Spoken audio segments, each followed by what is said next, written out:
Hello, everybody. Thanks for coming to this webinar. It's really great to have people from all over Brazil and even people from some parts of the world joining us. I'm Luciane Calcara, the foreign language department manager at Colégio Farroupilha, which is a 134-year-old school of basic education in the south of Brazil. And I'm gonna be your moderator today. This webinar is part of a campaign called Inquietos at Home, which is a series of lives on Instagram promoted by Escola de Professores Inquietos, a school for teachers at Colégio Farroupilha, with the objective to support teachers and other educators to cope with the professional and personal challenges they've been facing in this moment of the coronavirus COVID pandemic. Now, some housekeeping before introducing our speaker to you. We are going to be here for the next 55 minutes as Sarah Mercer tells us about strategies for language teachers to cope during COVID-19 crisis. She'll be speaking for around 40 minutes, and we've allocated the last 15 minutes for you for your questions. So you can write your questions in the chat box during the webinar. We may not have time to answer all your questions, but you can try and contact us later on through Escola de Professores Inquietos social media. Now, it's a pleasure to introduce Sarah Mercer to you. I'm going to read out her bio data just to avoid missing any important information about you, Sarah. So, Sarah Mercer is a linguist and a professor of foreign language teaching at University of Graz in Austria, where she's the head of the EOT methodology. Her research interests include all aspects of psychology surrounding the foreign language learning experience. She's the author, co-author, and co-editor of several books in this area. She's been principal investigator on various funded research projects and serves in numerous editorial boards. She's currently the vice president of the International Association of the Psychology of Language Learning. In 2018, she was awarded the Robert Gardner Award for Excellence in Second Language Research by the International Association of Language and Social Psychology. So, Sarah is here. Actually, she's there in Austria. Okay. Can you hear me well? I can hear you very well. Okay. So looking forward to your session. Over to you, Sarah. Great. Well, Lucian, I have to confess that I can't see the comments because they're not on YouTube just yet. So, guys, I'm going to try and interact with you. I might have, you're going to have to just be patient with me for a second while I try and show you. Hold on. That has now gone, which is a little bit strange. But if you want, Sarah, we can just get some questions because we've got some people. You'd like to interact with people, right? No, the other problem is that the PowerPoint has now disappeared as a screen that I can share for reasons unbeknownst to me. So let me close it and open it again and see if that will solve the problem. Right. Okay. I apologize, everybody. We just tried this out to make sure it worked, but of course now Sod's Law, it decides to do something different. So this is what's been happening with teachers around the world, right? Yeah, we're having a very authentic moment of teacher stress. So I actually think I perhaps need to go out and come in again. Okay. It won't let me, my screen has disappeared. Unless you guys have got any suggestion of it only allowing me to share. Let me see what happens with that. Just a second. I'm going to ask Rafael, would you come here, please? Ela não está conseguindo. Okay. Just I'm so sorry. I'm going to. No, it's okay. It's okay. I'll nip out and I'll come back in again. Yes. Ela vai sair, vai. I'll see you all in 2 seconds. I'm having. You don't need to do it, Sarah. Sarah, you don't need to do it. We are going to do that for you. Just wait. Okay. Right, just wait. But you see, this is good, guys, because everybody gets to see this is the authenticity of teacher stress. Is it okay now? Just try it now. Hopefully. No, it says your browser has now blocked the screen. Bloquear the screen. Close it and then open it again. The Okay, screen. hold on. Let me just. I've got rid of cookies. There we go. I've sorted it. Oh, do you know? Honestly, right. I shall set to. I hope that you can see that. Yes, it's coming. All right, wonderful. Perfect. Yes. Excellent. Okay. So Excellent.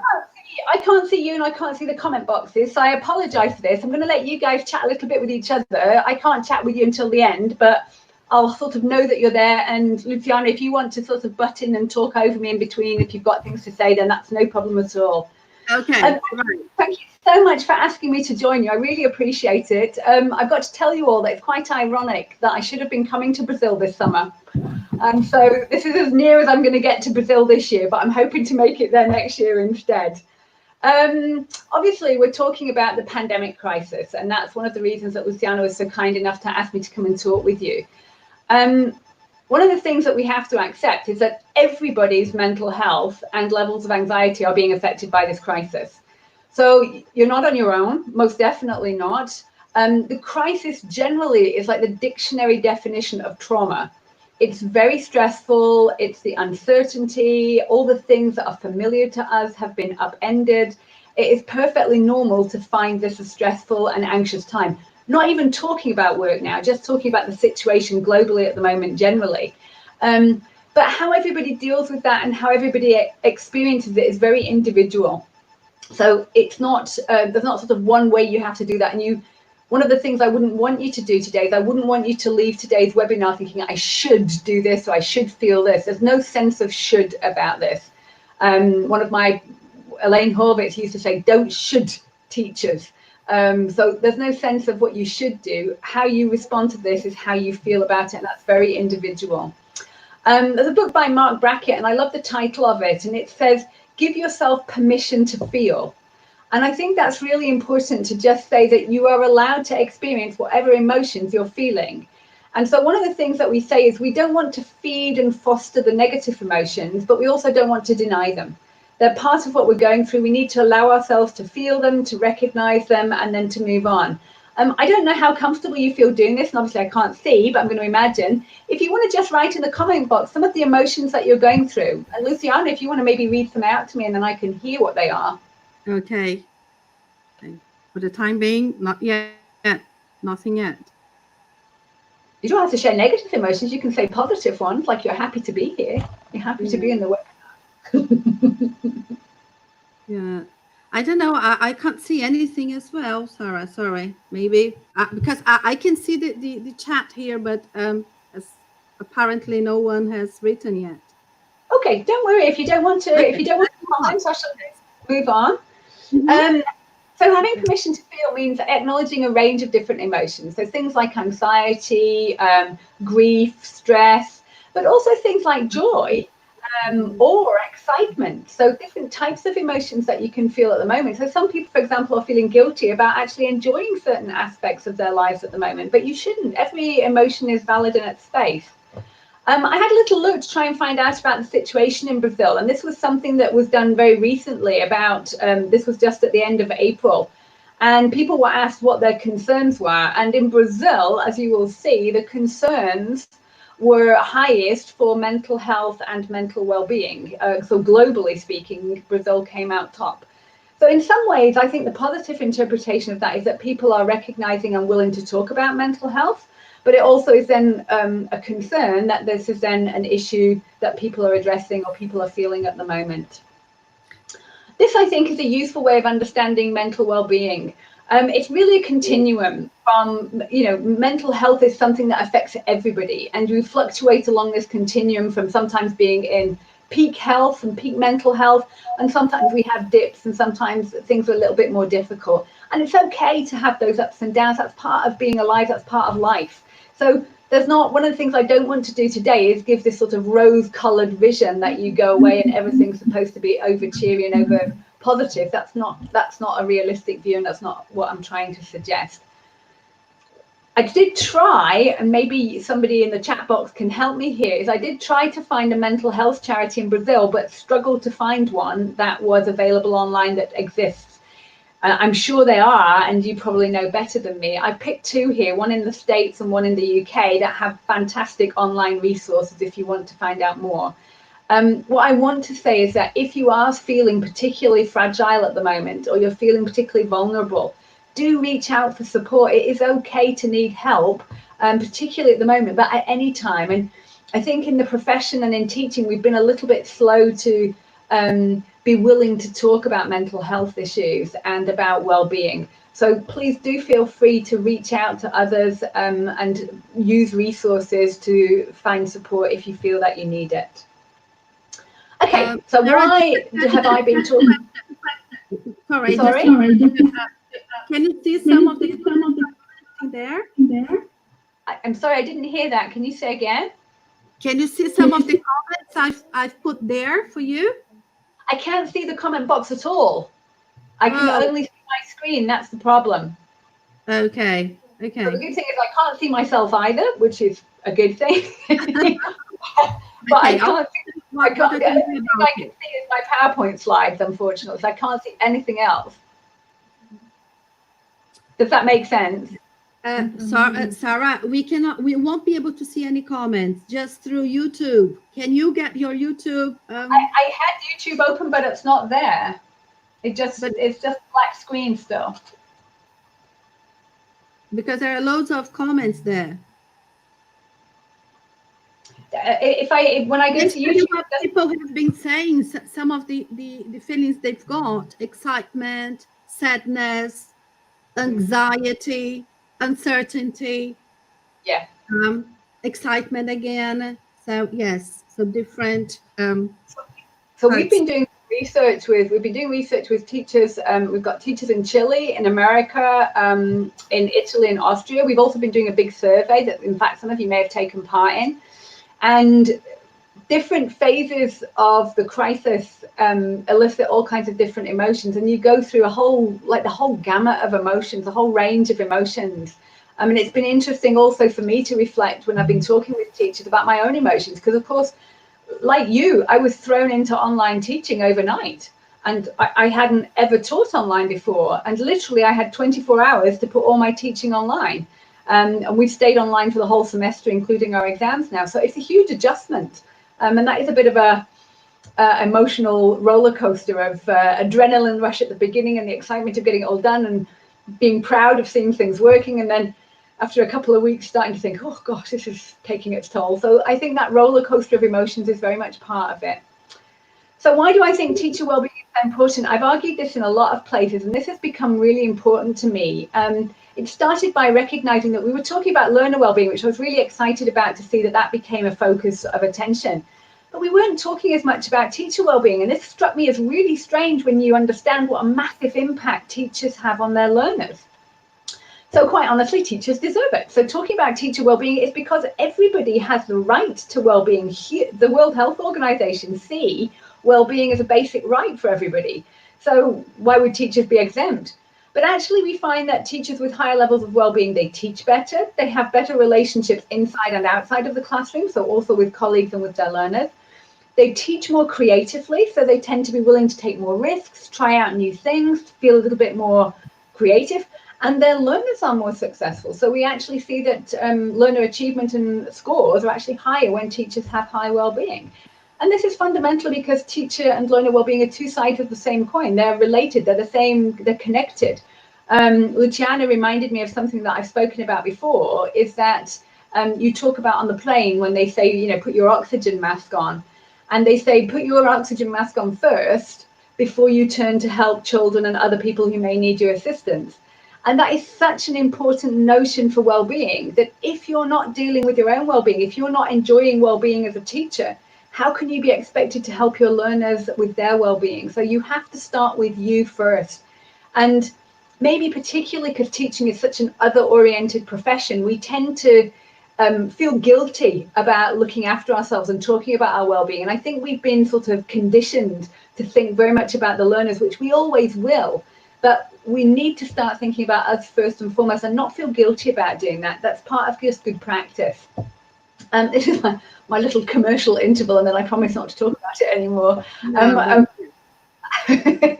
We've just brought out a book with my dear colleague Tammy Gregerson, who some of you may know. We've just brought out a book on teacher well-being, and I'm very excited to see the book, not for all kinds of reasons, but because it shows that people are starting to take it seriously. When a big publishers like Oxford put it in one of their major series, it's no reflection on me and Tammy, but it's more a reflection of people are sitting up and saying teacher well-being is important, we should be talking about it, it should be an issue for school owners and policymakers. And that's something I feel very strongly about and very proud about, that we're doing that now. But I do want to say this as well, and I think this is great that schools are organising teacher development programmes like this and opportunities for teachers to reflect on this, is that it's not just your individual responsibility. Institutions have to take responsibility for working conditions, workload, professional development opportunities, autonomy, support, relationships, and so on. And I think this statement here is good, is that we should be thinking about the conditions for teachers as well as the kind of thinking we do for pupils. And very often the focus of discussions and planning tends to be about what we can do for the learners. But we must always keep in the back of our minds, well, actually in the fore of our minds, not the back of our minds, the fore of our minds, we should always think about what are we doing for teachers, what are we doing for their well-being, how are we supporting them, how are we looking after them in the institution. So I decided to do an ABCDE of coping during COVID. Some of this is based on some of the research that we've been doing. I've also written a blog about this, and that's on Oxford University Press. If you just search for the ABCDE coping during COVID, you'll find the blog, which is a little bit of a description of some of the things I'll talk you through today. So let's start with the notion of accept. Can I just but in a moment? We can't see your. We just can't see your first slide. Is that okay? What do you mean, my first slide? Just the first slide. We can't see the others. I don't know if oh, I'm on about slide 10. No, we are still in one. Sorry. Oh yes, accepting. Yes, this is okay. Okay, then what I think I need to do is I'll have to show it you in this format and not in the full screen format. Okay, but now we can see. Okay. Perfect. Okay, so okay. Well, we'll just ignore all those slides up to now and we'll go on from here. It means I can't do some of the animation, so some of the animation will be a bit strange. But okay, we'll see how we go. The reason we talk about accepting, particularly in the time of COVID, is that there's a lot of things that are out of our control. And I think somebody that you commented before in terms of the emotions that they felt, one of the things is that lack of control, that frustration about not knowing what's going to happen, not being able to plan properly, not being able to decide on how things happen. And so I think the notion of acceptance helps you to bring a certain degree of calm in that you say, there are some things I cannot change. And rather than get upset and get excited about them, I'm just going to accept them and just move on. And what I am going to do is focus my attention on the things that I can change. And that's a fundamental decision that can free you up from a certain degree of stress and worry in that you accept the things you cannot change, focus the things that you can change. So one of the great slides that I came across, you'll see that there's all kinds of things online about this, is letting go of the things that you can't control and focusing on the things in the middle that you can control. So the things that the person has put in here is things like your attitude, turning off the news. So certainly I would be very careful about the amount of news you digest and what kind of news you digest, and social media intake. Social media can be so important to help you connect with people, but also you might want to moderate it.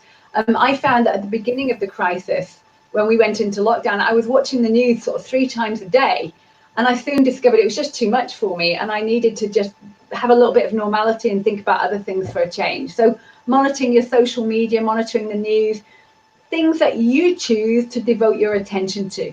So that's one of the things about acceptance, is letting go of the things I can't change and thinking about the things that you can.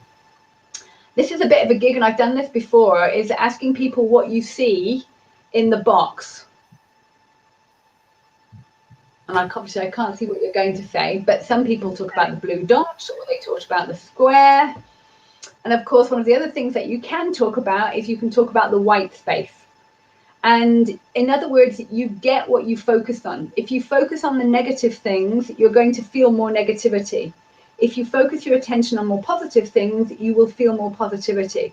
So it's not denying the negative experiences and the things that are going on at the moment, but it's about choosing where you put your attention and how you focus on that. So focusing on the positives is finding those little positives in your day. And I'm going to talk a little bit about gratitude in a moment, but it's not stamping out the negatives. And I need to sort of keep saying this because some people misunderstand positive psychology and work on well-being as being just making a kind of Pollyanna, rose-colored spectacle view of life. It's not about that. It's about the fact that what we focus our attention on is how we experience the world. And if we choose to focus on negative things, we will experience things much more negatively. If we choose to focus our attention on positives, we'll feel more positive about how we experience the world. So it's a decision to focus our attention on things that give us more positivity, but it's not denying the negativity. It's allowing that, giving us permission to feel, allowing us that space, but not focusing unduly on it. Now, if I can share with you one practice that I have become really fanatical about, yeah, I suppose so. I'm really quite adamant about this, and I do this every single day, is gratitude practices. For those of you who are interested in the research kind of things, the research on gratitude is overwhelming, that focusing on engaging in gratitude practices boosts well-being. And there are a lot of different sorts of interventions that you can do, but this is the one that's got a very strong research background and strong evidence supporting it. And what it is that, or what I do, for example, is at the end of every day, before I go to bed, before I switch the light out at night, I just take a moment to think back over my day and think what I'm grateful for. So what went well? What did I enjoy today? What am I happy that I've experienced? What am I happy that didn't happen? So I'm happy I didn't crash my car today when that person pulled out in front of me in the supermarket. So things that you are grateful for and happy about. When I first started to do this a couple of years ago, I had to really think, this I'm grateful for, and I'd go through my day and think about the things I'm grateful for. And now, honestly, it's so easy. There's so many things that flood my mind at the end of the day that I realize I've got so many things I'm thankful for and grateful for. And what this does is, engaging in gratitude practices doesn't mean that one day of doing it, you're suddenly going to be feeling positive and everything's going to be great. But it trains your mind to start seeing the positives in your day. It becomes a habit of thinking, and it helps you to start seeing things in a more positive way. So if I can encourage you to take nothing else away from today's session, but take away the notion of gratitude practices as a way of focusing your attention on positives in your daily life, that would be probably one of the most powerful things that you can do. I'm going to show you that some of the research suggests that you should do this in the morning. And I have to confess, I've been trying to do this in the morning, but usually I'm so hectic and I forget, and I haven't managed it in the morning. But the idea is that if you engage in your gratitude practices at the start of the day, it can also put you in a good mood for the rest of your day. But I tend to do it at the end of the day before I go to sleep, and it gives me nice things to think about before I turn out the light and go to sleep at night. Do you want to, you guys can see each other in the comment box, right? Yes. Yeah. Yes. Okay. Do you guys want to write something that you're thankful for, something that you're grateful about, something that you are grateful for at the moment, in spite of everything at the moment? Someone mentioned I'm grateful for my students and their patience towards me. Students are very forgiving at the moment, and you're being very forgiving as well. People are very forgiving for tech issues. That's just part of the gig at the moment. Anything else? Yeah, people writing here that they are really thankful for their students. And I think that the students should be thankful for them. Absolutely, it works both ways. But this is true that teachers get a lot of positivity out of their teaching. And that's one of the reasons why we miss face-to-face teaching so much. That teaching online, you still have that interaction and the contact with your students, which is rewarding, but it's not quite the same as when you're doing it in the class. And I have to admit, one of the things I miss terribly is I miss being in class with my students. Yes. I miss the face-to-face interaction. It's nice to see them online in Zoom and chat with them and find out what they're doing, but it's not quite the same as when we're together in class. I miss the teaching. Some other comments here. So for starting a new day, for the sunshine, I'm thankful for my family and all great opportunities like this to keep my mental health. This is good. Thank you, Marian. That's nice. Uh, Yeah. Someone mentioned my husband cooking for us. Ooh, Oh, Deborah. very nice. Yeah, I would be grateful for that as well. That's a good thing to have in your day. Another way of focusing your positivity is to engage in something called savouring. So one of the things that we can do as humans that's incredibly clever is we can time travel in our minds. So we can revisit things from the past, we can be very conscious and mindful in the present, and we can anticipate things in the future. And savouring is about thinking about things, for example, in the past that we enjoyed, so positive memories. We can focus in the moment on the things that we are grateful for and appreciating right now, and become very mindful and conscious of it. And we can look forward to things in the future that we anticipate. So generate anticipatory emotions, positive emotions looking forward. So me finally coming to Brazil next year, boy, will I enjoy that. Will I look forward to that? So savoring is about doing time travel. You can do it about work, or you can do it about other aspects of your life. Thinking about things in your past that you are nice memories that you have, things in the present that you're enjoying, and things that you're looking forward to. So this can become a very conscious thing to do if you feel, for example, that you're struggling with finding the positivity. You can time travel in your mind to various places that you've been. And one of the things that you might want to think about doing, because one of the things I'd like to encourage you to do, is these practices are not just for during COVID. These are practices that I would like you to think about doing afterwards, that when this time is finished and we go back to whatever normality looks like after this, that these are things that you will make habits that you take with you. And that from this time, becoming more conscious of self-care becomes a habit that you take into your practice looking forward into the rest of your career in the future. And a positivity portfolio is where you keep, for example, note cards or emails when students have done nice things, or you've had a nice experience, or you've got photographs, and you can keep that in one place. And when you maybe have a little dip in your motivation, or you're feeling a bit pooped, or you're feeling a bit miffed about how things are going, you can just take a look and remind yourself about the things you love about your job and the nice things that you experience. Let's move on to talk about boundaries. Now, these have become a big issue during COVID. One of the things that has happened for most of us is that our professional and personal lives have started to cross over more than they ever did before. Now, teachers are well known for having blurry boundaries between their personal and professional lives. And I mean boundaries in terms of spatial, so physical space, but also in terms of time. And this has become even more pronounced during this lockdown and this remote teaching or online teaching. So what it means is that your school comes into your home. Physically, during the computer, your space is where you work is in your home, and time becomes not so clearly differentiated and not so marked off. So you're not going to school for those fixed hours and coming home, but it's all sort of in one space and one time. Now, for some people, they manage those blurry boundaries better, and some people need to recreate some compartments. So put boundaries back in. Having a physical space where you mark off, this is where work takes place, it's not allowed in that space. So for example, I'm very lucky, I have a study, I have a room, but I don't allow work to go into other parts of the house. So this has to stay in this space. Also, when you look at time, marking off parts of your day where you say, okay, after 6 o'clock at night, that's it, no more work in the evenings. And Sundays have to stay free. So finding some way to mark out your space, physical space from school, and also your time. And that's something that I think we have to work particularly hard at the moment.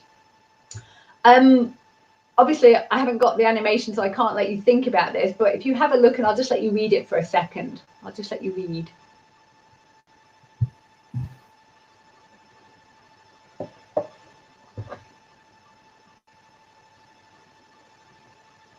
I think this is a lovely way of thinking about our lives, is that how you spend your time is what your life is, quite literally. So how you spend your seconds of your day, the minutes of your day, the hours of your day, the days of your week, that is what makes up your reality. That's what makes up your life. And so particularly at the moment when you may find that you've got those blurry boundaries, marking out some precious time for your family, for your leisure, for your friends becomes even more important than ever before. the notion of work-life balance is something that I don't really like the term. And I'll tell you why. Normally I would ask you why, but I'm going to tell you why. I don't like the idea that work and life are separate. They're not. We have one life and it involves work and non-work. And balance gives this idea, this impression that there's some magic ratio, some perfect balance that you can aim for. There's no such thing.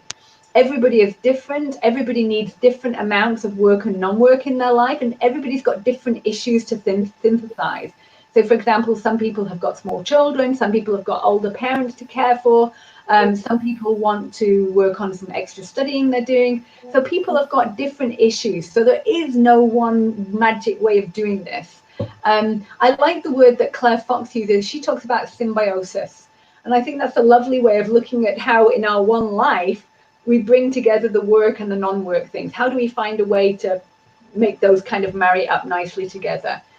Now, time management is key to this, and this is related to the boundaries that we set, so creating time boundaries, but also creating these boundaries between work and personal time and making sure that we have enough time to do things for leisure.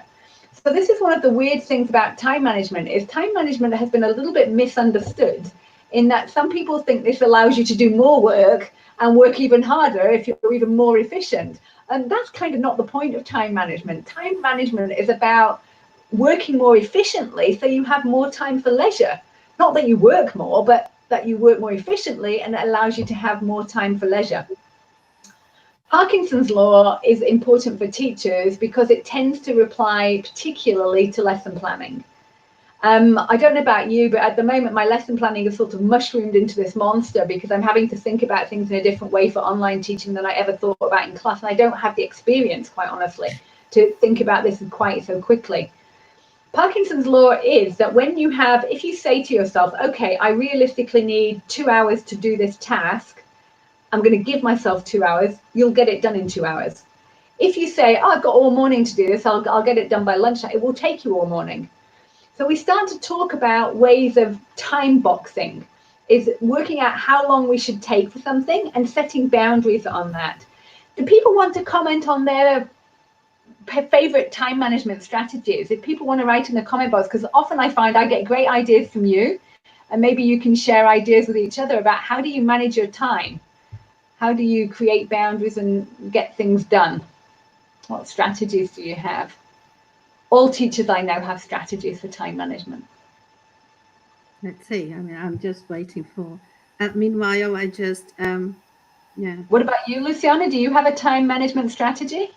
Not really. No. No, I've been trying to, but it's so difficult. But I really like this idea of, work more efficiently to have more time for leisure. This is perfect. It's really important about understanding that time management is not so that we work more, it's to work more efficiently so that we have more time for leisure, so that we get that balance, even though, some of the things like about setting deadlines. This is important as well, so you have to be, know exactly what you want to do and then for when you need to do that. Yeah. That's right. So I put here some of the things that I put here. I just selected, and I'm sure you've got many more things that you would suggest. I've just picked some of the most important ones that I think about is be realistic about your workload expectations. So try to not take on too much. Think about how long it realistically takes. Try not to put too much pressure on yourself to do too much in too short a space of time. Setting boundaries, making sure that you keep some semblance of a weekend and some kind of evening. Putting time for hobbies, sport, family, friends, put it in your diary. So really make time for it as if it's an appointment like anything else that you have to go to, that you have to attend. Time boxing work is what I just talked about before. If you say, okay, I'm going to have a look at what I need to do.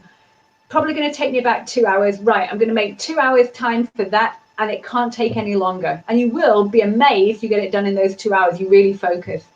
Letting go of perfection. I think we've all had to learn to let go of perfection at the moment with what's happening during the crisis.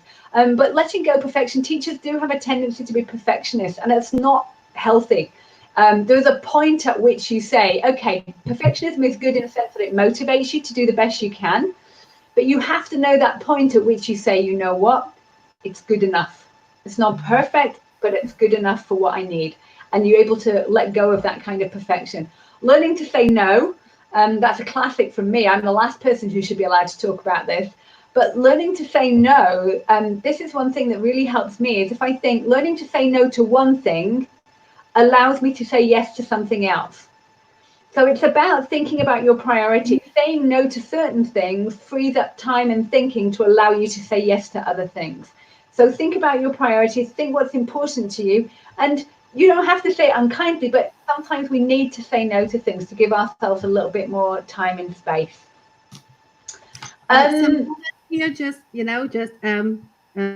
someone mentioned that block out times for things could be an alternative. Putting on a calendar helps. Also, allowing yourself time for leisure is a good way of managing time and balancing work and play. Very good. Yeah. And it's important to make time for that, and you have to make time for it. It has to be important enough for you to set time aside for it. I think being a teacher, your work is never finished. You could go on forever and ever. There's never a point at which you get and say, oh, I've got nothing to do now, or there's nothing I couldn't do. So setting boundaries and saying that's enough and giving myself time for other things is really important to keep that sense of balance. And that's related to our physical well-being. So physical and mental well-being are very tightly interconnected. When we are mentally strong, we are usually physically strong, and when we're physically strong, it helps us to be mentally strong. So the two are very tightly interconnected. I am the last person to tell anybody what they should do about health, but I'll just point out to you that there are three things to think about. This is called the health triangle, is how much attention we pay to the quality of our sleep, how much attention we pay to the quality of our nutrition, so what we eat, what we drink, how often we eat, and what attention we pay to exercise. So there's no sense of should about this. I'm not telling you what you should do, but it's helpful to think about these three areas and ask yourself honestly, am I protecting, for example, my sleep? So one of the things that we tend to cut short is when we're very busy and very stressed, we tend to cut down on our sleep. So we say, I'll just work an hour later tonight, or I'll get up an hour early in the morning. And yet sleep is so important to function at our peak. So maybe just take away this sort of health triangle and have a think about it, and just take a look at your life and look at what you're doing on a day-to-day basis and ask, how are you protecting your sleep? How are you looking after your nutrition? How much exercise are you managing to do? And again, it's very personal and very individual. There's no sense of should about this. People know that mindfulness is quite important. I am also not very good at this, but I've just put this up here to recommend a book by Ruby Wax. She's a comedian. She's very funny. She's also battled mental health issues. But what she does in this book is she talks about how to get into mindfulness, how to become conscious of the here and now, how to switch off your mind, how to find that inner calm. And that can be incredibly helpful for people. I'm not very good at this myself. It's something I'm still learning, and Ruby Wax's book has helped. But I know that this is very powerful for people who have got more experience and find they can do this. And just to remind yourself, to de-stress, don't should yourself. Not do this because you should, or you should do this. It's not that sense of should about finding boundaries and physical and mental health. It's about finding what's right for you personally. Okay, so let's talk about connect, see. We all know that social connection is incredibly important. So we can't hold hands just now. In the times of social distancing, we can come socially close, but not physically close. So a lot of people have complained about the term social distancing, that it's a bit of a misnomer. We need to be socially connected. And at times like this, you probably find you want to reach out to people, people reach out to you. We want to have that reassurance of talking to each other, investing in that kind of connection. It's not about physical closeness, but it's about that social connection with each other. Maybe you found an online community. On Facebook, one of my friends created something called, what does she call it? Staying Positive. And she only allows these people in this group to post positive things. And it's lovely. It's one of my favorite things to have a look at in the morning and just see what people have done. It's lovely. So maybe you create an online community, or you find a community you can connect with. Maybe you're in a book club, so you go online. Maybe you're in a choir, you decide to sing through Zoom together. So there's all kinds of things you can do. Do you have any tips or any experiences that you've got at the moment about online connection? I mean, obviously we're doing this. So this is my first trip to Brazil. I've never been to Brazil before, but this is my first visit to Brazil, so I'm kind of excited. I did say to my mum this morning, I spoke to my mum this morning at breakfast, and I said, oh, I'm going to Brazil this afternoon. She said, what? Whoa. I said, well, I'm not really going to Brazil, but I'm kind of going to Brazil this afternoon. So one of the joys of all the online technology is it does help us to connect with each other across the world, and I think that's a lovely thing and something I'm very positive about. Anybody got any suggestions? Let me check. Okay. Let me see. Yoga. Yoga It helps online, great. Alinea a lot. Yeah. Very good. Yeah. I've got. Let me see. Just a second. Reading good books makes us feel much better as well. That's right. Yeah. Well, I've got music, films, TV series, so all sorts of types of entertainment. Yeah. Absolutely. So I have a slight confession is that the Mental Health Foundation recommend having a virtual catch up with a cup of tea with somebody. But I have to confess that my friend and I have started something we call Wine Online. And we meet up and have a glass of wine every couple of weeks, and we just chat about books, what we've been reading, what we've been doing, what we're up to. And it's kind of really nice. And I probably actually see her more now than I do when we're in our normal lives. So that's kind of nice. Relationships are central to our well-being, and remember, you've got a lot of different types of relationships to invest in. Teachers and learners, the relationship you've already spoken about, this is very important for each other. Relationships with colleagues, so in some of the research we've been doing, people start to miss their colleagues and miss that interaction, and you can miss that kind of banter and the fun that you have in the staff room. Friends far and near, family far and near, neighbours, people nearby you. And also those sharing your living space. I'm going to talk a little bit about that as we go on, is that if you're in lockdown, I don't know if some of you are perhaps not, but if you're in lockdown, sharing a space, a living space together can be quite a challenge for the relationship. It's good to be in the space together and have support for each other, but it's also okay to say to each other that you need some space and that people need to also have the ability to communicate with each other, and we'll talk a little bit about that. So one of the things about relationships is that relationships require effort. So they are effortful. We have to invest in them. Relationships don't just happen, we build them. And we build them through the time and the care and the attention that we give to the relationships. And so if we don't look after a relationship, it may well just die off, or it will suffer in some way. So we have to understand that relationships is about protecting and nurturing relationships. It's about investing energy and time. And I've put here spending quality time together. And this is really important, that we don't have where we say, okay, let's hang out together, and then we're both on our phones or we're watching TV and we're not really interacting with each other. So time together doesn't necessarily mean it's quality time. So really think about when you're together with people that are important to you in whatever role, is the time you're spending together of quality. Communication is key. So for good relationships, being able to talk to each other honestly and openly, ask questions of each other, listen to each other, and listen attentively and supportively, hugely important for the quality of relationships. I put here very explicitly, allowing each other space to be an individual as well. And particularly for those of you, if some of you are in lockdown, I know that that can be an issue when you're kind of getting on top of each other in each other's space. And empathy is kind of the key skill. Try perspective switching. Try to imagine, how does your partner feel? What does your colleague feel? What are the learners feeling? Really consciously try and put yourself into their shoes and imagine how they're experiencing it.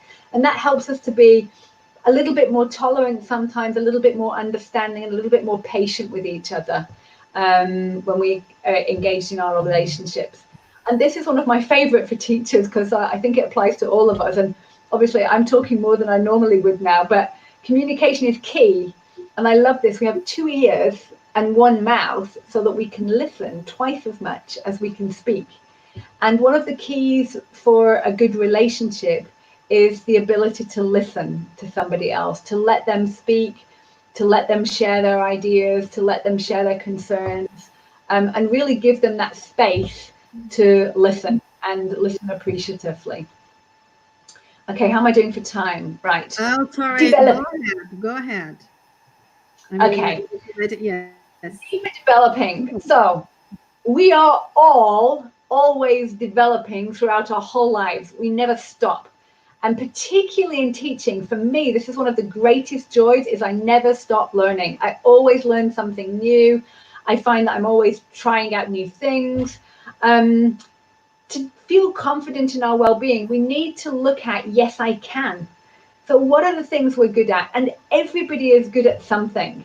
And one of the things that's a little bit tricky at the moment is for some of us, our confidence in our abilities as a teacher have been shaken by not being in our familiar space, not being able to teach in our familiar format, and being put in this completely new space with new tools, new resources, and being a little bit uncomfortable with the space that we're in.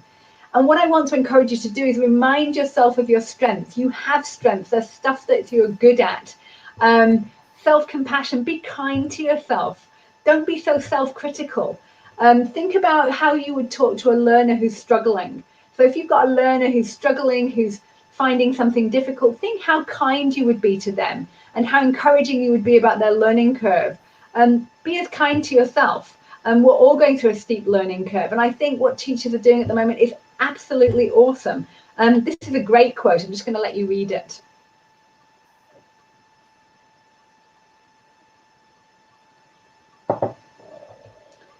And it is utterly amazing what teachers are doing at the moment, and how people are dealing with it. And it doesn't matter what level you teach or where you're teaching, whether it's at university, primary school, secondary school, private school, state school, people are having to completely adapt their teaching with no training, no resources very often, no extra budget, and just get on with it. And we are doing, and we're doing the best that we can.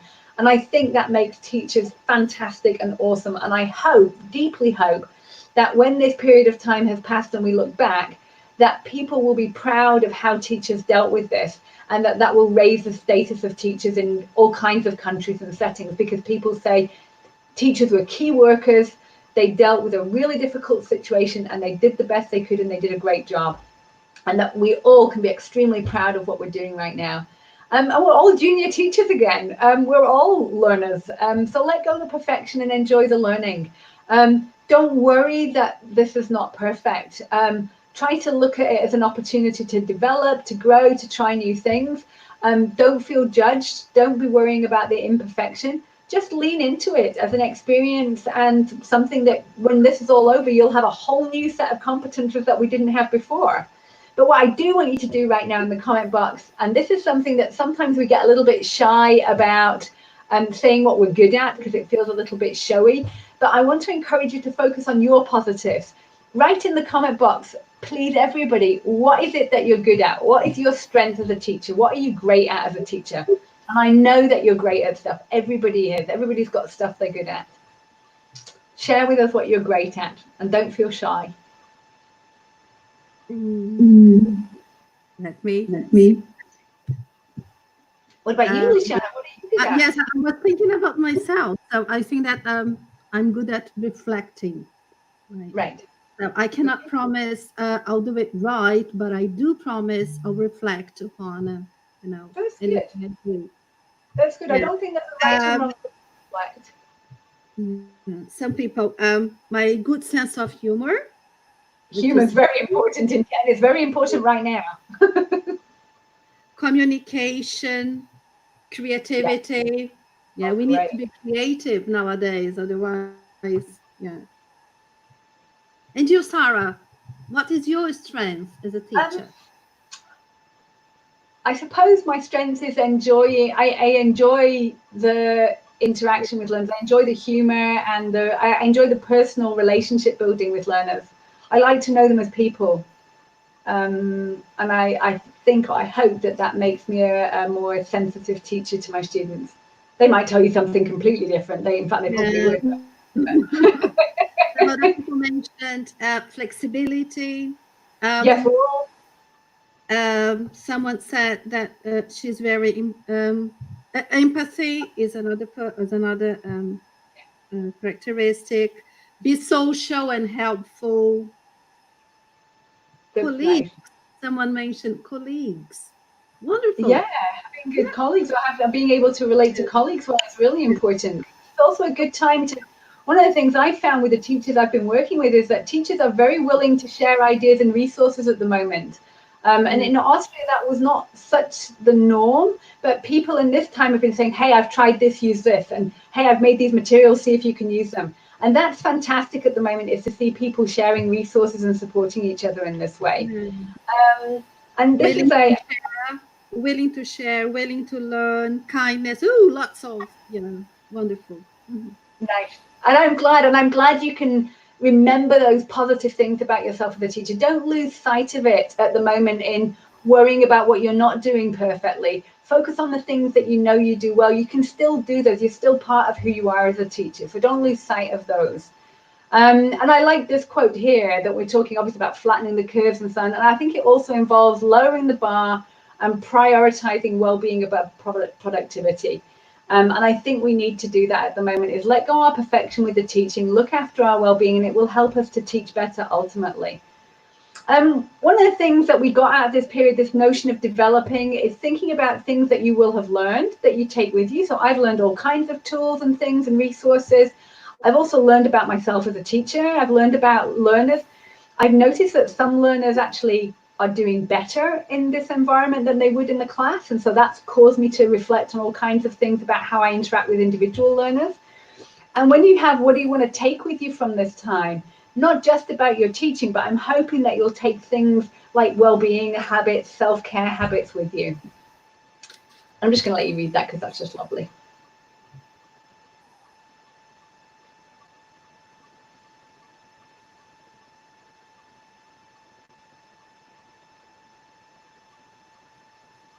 Isn't that nice? The Mellow Doodles wrote that, and I love it, and I think it's lovely. And I think it's about remind yourself, self-compassion is about be kind to yourself. Treat yourself like you would treat your bestest friend. And focus on the things that you've done. Give yourself some credit for where you're at. Celebrate the things that you are successful in, and don't be so critical, and don't be too tough on yourself. So the final one, we've made it to E, and I'm just going to be in time, I think. Engage. Engaging in things you enjoy and which give yourself a sense of satisfaction. So at the moment, it's very difficult not to get fully absorbed in the work and the change and all the adaptations and designing new materials and so on. Make sure you make that time aside and enjoy things that give you satisfaction, whatever it is that you get pleasure out of. And there's no one thing about this. I think there's something called the productivity pressure at the moment.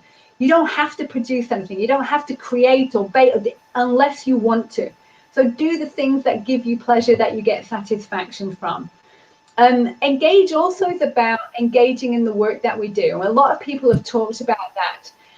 Most of us get a lot of meaning and purpose out of what we do. In my case, as an ELT teacher, some of you I know that will be teaching different subjects, but thinking about what it is you do, what meaning do you get from your job, what purpose do you get in what you're doing, that can help us to reignite our passion, keep our motivation going, remind us of the things that we loved.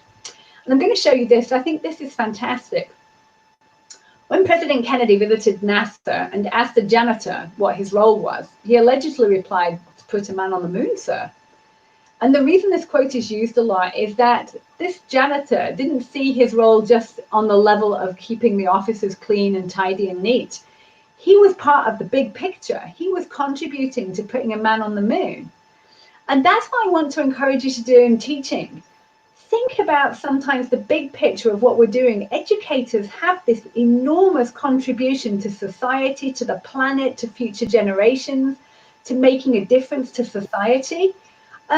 Sometimes I think that is such an awesome part of what we do, and it's really good to remind ourselves of that sometimes, to get our engagement and motivation in our job boosted by reminding ourselves of the big picture, but also reminding ourselves of those little things, those little interactions with learners where they're grateful for what we've done, or they're thankful, you see that you've helped a learner. So it's on two levels. Remind yourself of your big contribution that you're making, and relish that and appreciate that.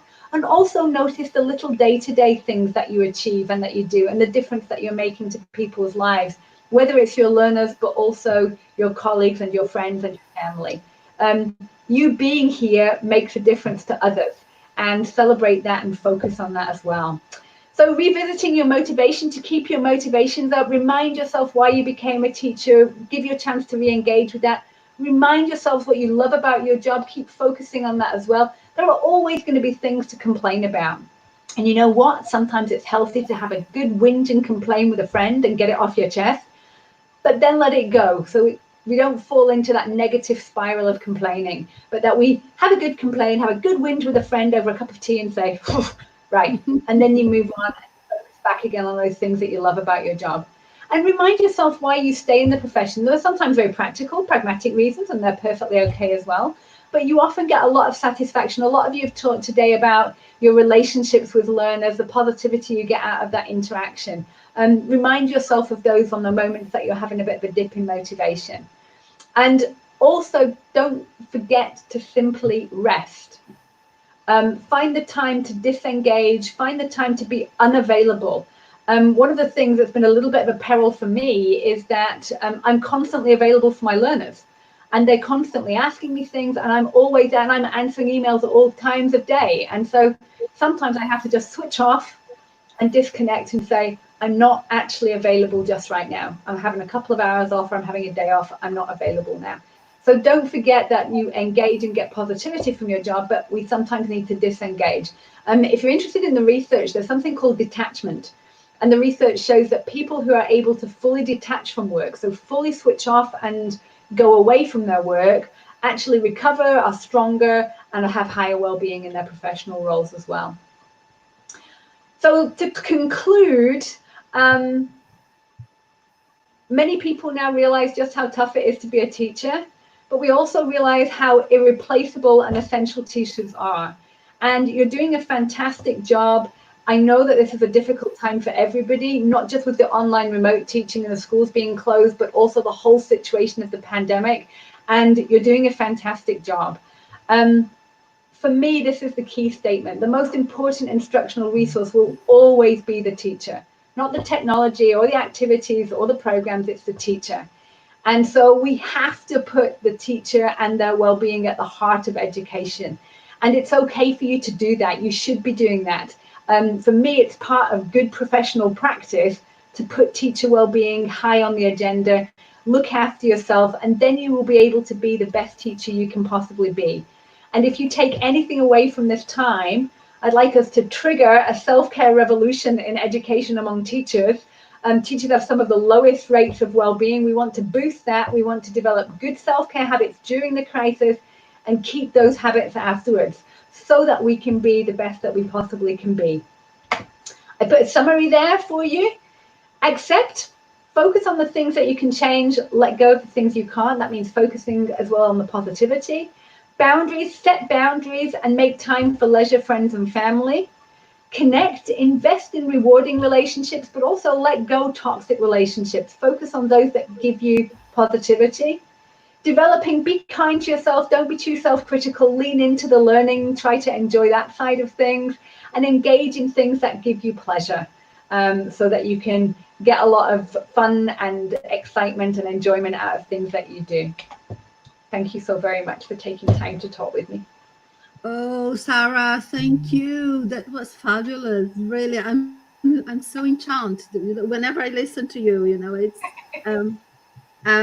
we've got so much, lots of appreciative comments here in the chat, but I'm gonna send them to you later on. Just it's okay. I was going to say, if I can switch off my screen, I think I can get back to the comment boxes, and then people can ask me questions if they want. I've got some questions here, but maybe I would pose one or two to you. Can I? That's fine. Okay. Yeah, so, I'm just trying to get rid of my screen, but I can't. Okay. So one of the questions is how to cope when you feel you have no support. This is deep. Oh, that's really tough. So how to cope when you feel you've got no support, support in terms of family, friends, or workplace, because there are very different places that you might get support. So ironically, you might get support from your learners. You might get support from colleagues. You might not get support, or you get support from your boss. There's places for support in terms of family, friends, and also online communities. So one of the great things about teachers is that they are very social. And so there are a lot of really productive and positive online communities that people can join. And so if you're looking for teaching ideas, or you want to talk about well-being, or you want to find other teachers to kind of just hang out with, social media has got some very nice groups of teachers and communities that you can join there. So I wouldn't want anybody to feel that they're on their own. Support might not always be in the workplace. It depends on the nature of the relationships in the workplace, the structures, also the leaders in the workplace. It's not always easy. If there are things you can change, it's about trying to change those. And if you can't, then it's about stepping back and finding other places to get that support and that connection with others that's going to help you feel that you're not so alone in dealing with this. Maybe one more question is, how can we prepare ourselves for the new normal life? Do you know, that's like the magic $1 million question, isn't it? Is I don't think any of us can imagine what that's going to be like yet. I just don't know. I don't think any of us know. I think what's important about this is we have wishes for what that new normal will be like, and that we are the ones who are the change makers. We've seen a different normal. I don't think any of us know what's going to happen, or how this is going to look, or how it will change society, policymakers, people's priorities. I think people know that this is going to change things. Something like this has never happened before. It's a global issue. I've been doing webinars from now in Brazil. I will be there eventually, in Brazil, to Australia, to literally all over the globe. And that's one of the things that's really unusual but special about this, is the whole planet's going through it. And so it's going to have an impact on all kinds of things. Luciana, you and I were talking before the session today that one of my great hopes is it really has put in the center of attention people as individuals in education. So learners' well-being, teacher well-being, we have talked a lot of it. People are paying much more attention to the social emotional side of learning. And my hope is that that will stay. And I think for us as teachers, as educators, we share that responsibility to create the new normal. I think it could be quite empowering. I think we can make a difference, and it starts from us, and we are the change makers, and we are the ones who create voice to create change. And I know that sounds maybe a little bit idealistic, but I'm not ashamed of that. I think we should be idealistic. I think in education it's the perfect place to be idealistic, and we should try and maybe that's something we want to take with us out of this. So Sarah, I think that that the end should be the end of our webinar. Just a joke. Someone said, someone mentioned here. Let me see if I can get it. Oh, sorry. Something about. Oh, just to finish off, I just missed it now. I don't know where it is. There was a joke about our situation now at the moment. Okay. Anyhow, so as I said before, I'm gonna I'm gonna send these comments to you. Thank you. Right. Thank you. I hope you find it useful. If people want to get in touch and ask me any questions, please, feel free, no problem at all. You've got my email address. I'm easily Googleable, so please do get in touch. And I wish you all strength and keep safe and healthy. Look after yourselves, literally and physically as well as mentally at this time. And it'll be nice to be in touch again in the future. So Sarah, we'd like to thank you so much. So you really, you were an amazing person. When we asked you if you could give this webinar, and then you so promptly accepted our invitation. So in a way, you were very coherent, to what you do at the moment, and we just need to thank you from the bottom of our heart. Thank you. It's great, and I'm excited that you make well-being a priority like this, and it's nice to see institutions like this walking the talk and making it a priority and giving it space. So thank you for asking. We'd also like to thank all the teachers who have been so brave and courageous, to face all these problems, all these challenges, that we've been all facing. And also, we'd like to thank everybody, who's been following us this month with our lives and this final webinar. And we'd like to ask people to, yes, do stick with us and remember to follow us. Follow Escola de Professores Inquietos on our social media, Instagram and Facebook. Thank you for your time. Thank you. Um, and hope one day you can come and then we can see each other again. Okay? Will do. I look forward to it. Keep safe and well. Look after yourselves. Thank you for everything. Bye, everybody. Take care. Bye. Thank you, Sarah. Bye. Thank you for your time and take care. Bye bye.